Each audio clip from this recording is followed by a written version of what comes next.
ସାଙ୍ଗମାନେ ଆଜି ଆମେ ବାହାରି ଯାଇଥିଲୁ ଜଗତସିଂହପୁର ଜିଲ୍ଲାରେ ଥିବା ଧ୍ୟାନକୋଟ ଜଗନ୍ନାଥ ମନ୍ଦିର। ଆଉ ସେଇ ପାଖରେ ରହିଛି ଏକ ଶିବ ମନ୍ଦିର ଯାହାର ନାମ ହେଉଛି ଅଷ୍ଟଶମ୍ଭୁ ମନ୍ଦିର। ଆଉ ସେଠି ଆମେ କେମିତି ମନ୍ଦିର ପରିଦର୍ଶନ କଲୁ ଆଉ ପ୍ରସାଦ ସେବନ କଲୁ ଶେଷ ପର୍ଯ୍ୟନ୍ତ ଭିଡ଼ିଓରେ ରହି ଦେଖିବା। ହଉ ଚାଲନ୍ତୁ ବୁଲିଯିବା।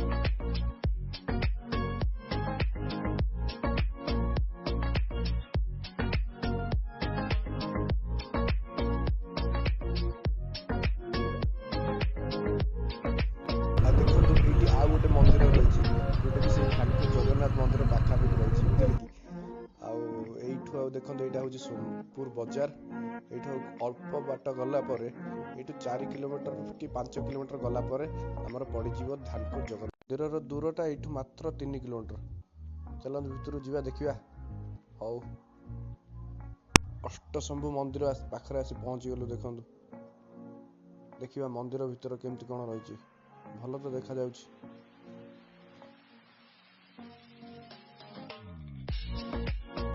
ଆମେମାନେ ଆସି ପହଞ୍ଚି ଯାଇଛୁ ଆମର ଅଷ୍ଟଶମ୍ଭୁ ମନ୍ଦିର, ଯୋଉଟାକି ଅଛି ଆମର ଧ୍ୟାନକୋଟ ଜଗନ୍ନାଥ ମନ୍ଦିର ପାଖରେ।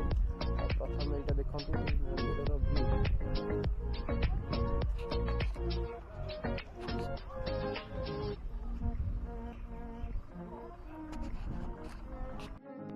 এই ଅଷ୍ଟଶମ୍ଭୁ ମନ୍ଦିରରେ ରହିଛି 8ଟି ଶିବଲିଙ୍ଗ। ଆପଣମାନେ ଦେଖନ୍ତୁ କେମିତି 8ଟି ଶିବଲିଙ୍ଗ ଗୋଟିଏ ଷ୍ଟ୍ରେଟ୍ ଲାଇନରେ ଅଛନ୍ତି। ଆଉ ସେଠି ନାଗ ଦେବତା ବି ପୂଜା ପାଉଛନ୍ତି, ଦେଖିପାରୁଥିବେ ଠିକ୍ ସେ। ସୋ ଫାଇନାଲି ଆମେ ଆସି ପହଞ୍ଚିଗଲୁ ଧ୍ୟାନକୋଟର ସେଇ ମାଳିକା ବର୍ଣ୍ଣିତ ଜଗନ୍ନାଥ ମନ୍ଦିର। ଇଏ ହେଉଛି ଅରୁଣ ସ୍ତମ୍ଭ ଆଉ ମନ୍ଦିରର ବାହାର ପାର୍ଶ୍ୱ ଦେଖନ୍ତୁ। ଏଇଟା ଦେଖୁଛନ୍ତି ତ, ବହୁତ ସୁନ୍ଦର କାରୁକାର୍ଯ୍ୟ। ମନ୍ଦିରର ଦୁଇ ପାର୍ଶ୍ୱରେ ରହିଛନ୍ତି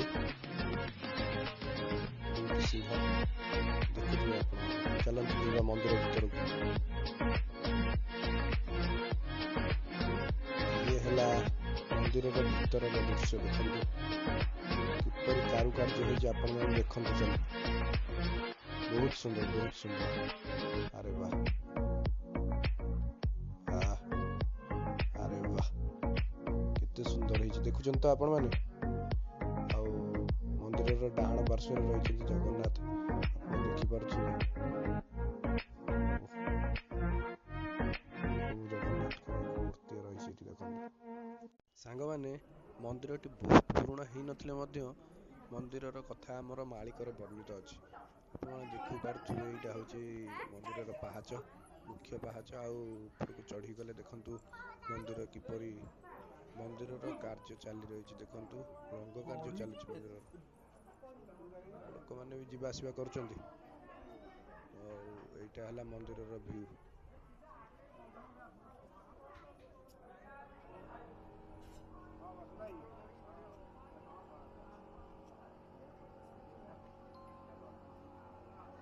ଆପଣମାନେ ଦେଖିପାରୁଥିବେ ଆମେ ଆସି ପହଞ୍ଚି ଯାଇଛୁ ଧ୍ୟାନକୋଟର ସେଇ ପ୍ରସିଦ୍ଧ ଜଗନ୍ନାଥ ମନ୍ଦିର, ଯୋଉଟାକି ମାଳିକା ବର୍ଣ୍ଣିତ ଅଛି।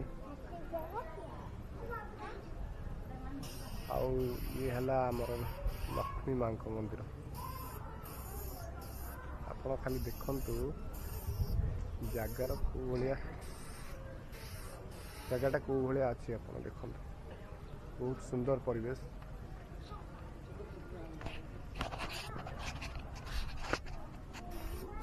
ବିକି, ପରିବେଶ କେମିତି ଲାଗୁଛି? ବହୁତ ସୁନ୍ଦର ଲାଗୁଛି।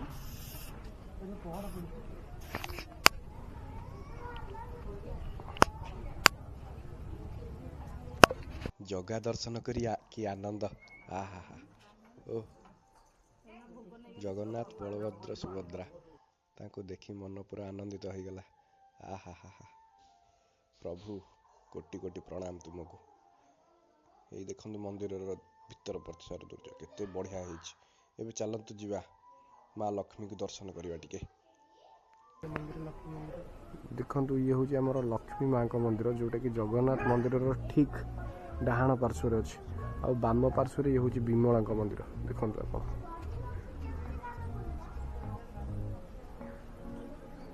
ଆସନ୍ତୁ ଲକ୍ଷ୍ମୀ ମାଙ୍କ ମନ୍ଦିର ଭିତରକୁ ଯିବା।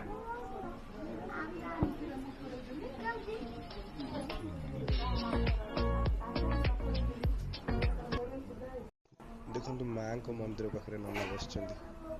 ଦେଖନ୍ତୁ ମାଙ୍କ ଦର୍ଶନ ଟିକେ କରନ୍ତୁ। ମା ତତେ କୋଟି କୋଟି ପ୍ରଣାମ। ଇଏ ହେଉଛନ୍ତି ସେଇ 5 ଜଣ ଯାହା ପାଇଁ କି ମନ୍ଦିର ହେଇଛି।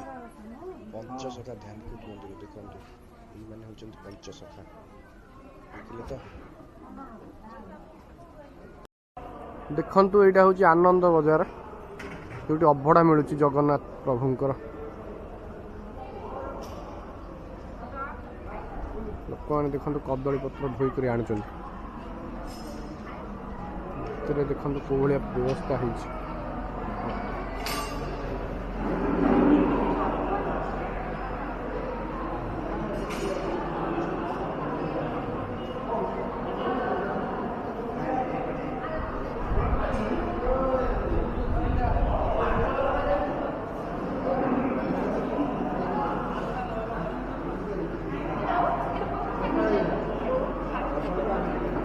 କେତେ କ'ଣ ରହୁଛି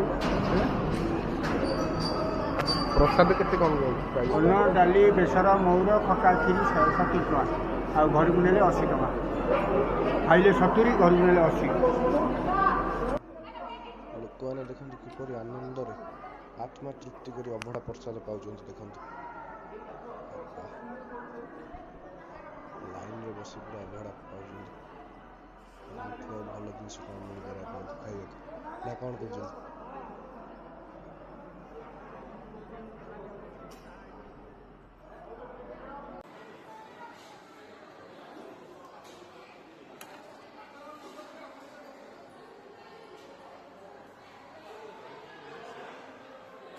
ଅଭଡ଼ା, ଅନ୍ନ, ଡାଲି, ମହୁର, ବେସର, ଖଟା, କ୍ଷୀରି ଏସବୁ ପାଇସାରିଲା ପରେ ଆତ୍ମା ପୁରା ତୃପ୍ତି ହେଇଗଲା। ଆଉ ଏମିତିଆ ଭିଡ଼ିଓ ଦେଖିବା ପାଇଁ ମୋ ଚ୍ୟାନେଲକୁ ସବସ୍କ୍ରାଇବ୍ କରନ୍ତୁ। ଆଉ ଆମେ ପୁଣି ଦେଖା ହେବା ଆମର ନେକ୍ସଟ ଭିଡ଼ିଓରେ।